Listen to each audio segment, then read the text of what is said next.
Good morning, everyone. I'm Andrew Egan. I currently work in DFAT's innovation team called the Innovation Exchange. But before that, I spent 4 years working here in the Philippines with the Australian Aid Program, essentially doing the job that Jeff King is now doing. And so I was involved in the conception and design and early implementation of the Coalitions for Change program.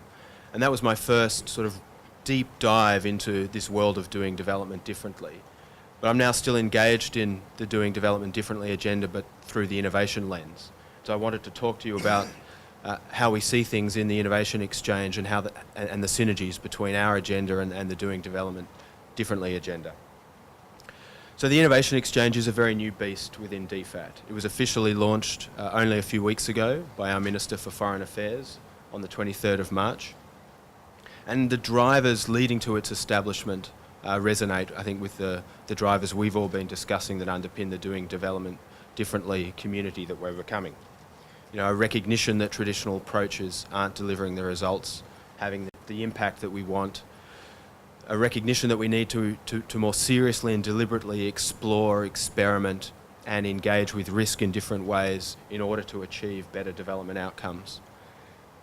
And so the Innovation Exchange is really designed to catalyse and sponsor innovation across the entire Australian Aid program.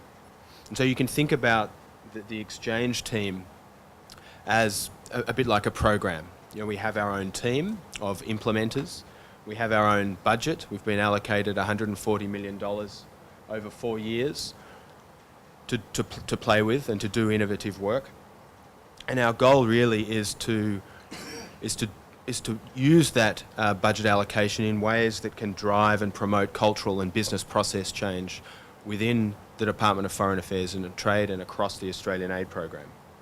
In particular by injecting more agile and flexible ways of working so that we create space for greater creativity, entrepreneurialism and innovation in the way in which the department as a whole is designing and delivering the aid program. So that goal obviously aligns very closely with why we're all here today talking about DDD. And so some of the key principles that are guiding our work as an innovation unit within the department are very similar to those in the manifesto. So for example, we recognise that most of the good ideas for new ways to solve development problems are going to come from outside DFAT. Indeed, most of the ideas and innovations that have transformative potential are going to come from local players in the partner countries in which we work. So there's strong recognition that we need to invest in ways to tap into local creativity and local sourcing of ideas. We recognise that collaboration is the engine of creativity and innovation. So we're committed to investing in processes that enable us to collaborate and co-create, discuss problems, design solutions with a wide array of actors and players, which echoes a lot of what we were discussing yesterday about the importance of investing in local networks and coalitions to achieve common objectives. I think one of the most important principles that's guiding the Innovation Exchange is the premium we're placing on being agile. So we have a very strong commitment to working iteratively, adapting and learning as we go. That's the foundation of our progress.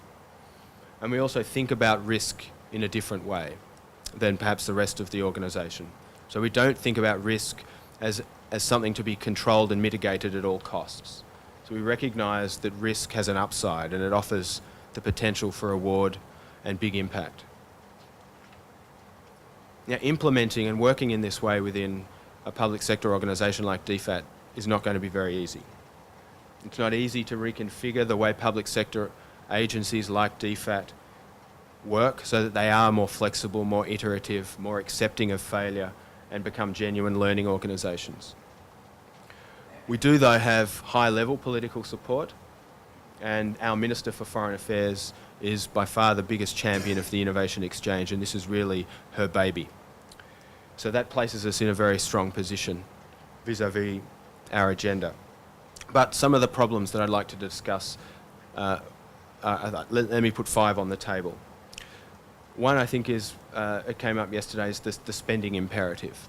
So the organisation needs to program billions of dollars of aid every year, and that creates a set of incentives that drive us towards designing investments that are safe and predictable in the way in which they're able to move large volumes of money. We also work under a public sector accountability framework, which pushes us to care more about fiduciary and reputational risks than it does about the risk of development ineffectiveness. In other words, we're often more worried about being seen as incompetent managers of an aid program than we are about being managers of an ineffective aid program. The third one, which has been a common theme discussed today, is the strong focus on results. And this typically pushes DFAT staff to think more about designing transactional style programs that are able to produce clear and quantifiable results, as opposed to taking risks on less proven approaches. A fourth issue for us is the fact that we're working in an organisation that is suffering from resource constraints. And being flexible, iterative, adaptive, it doesn't come cheap. It'll often become lost if we just simply ask to add this way of working to the to-do list of already busy staff struggling with their day jobs. And the fifth challenge, I think, stems from the fact that we're working in a decentralised organisation. So decision-making authority for the aid program is heavily devolved to overseas posts.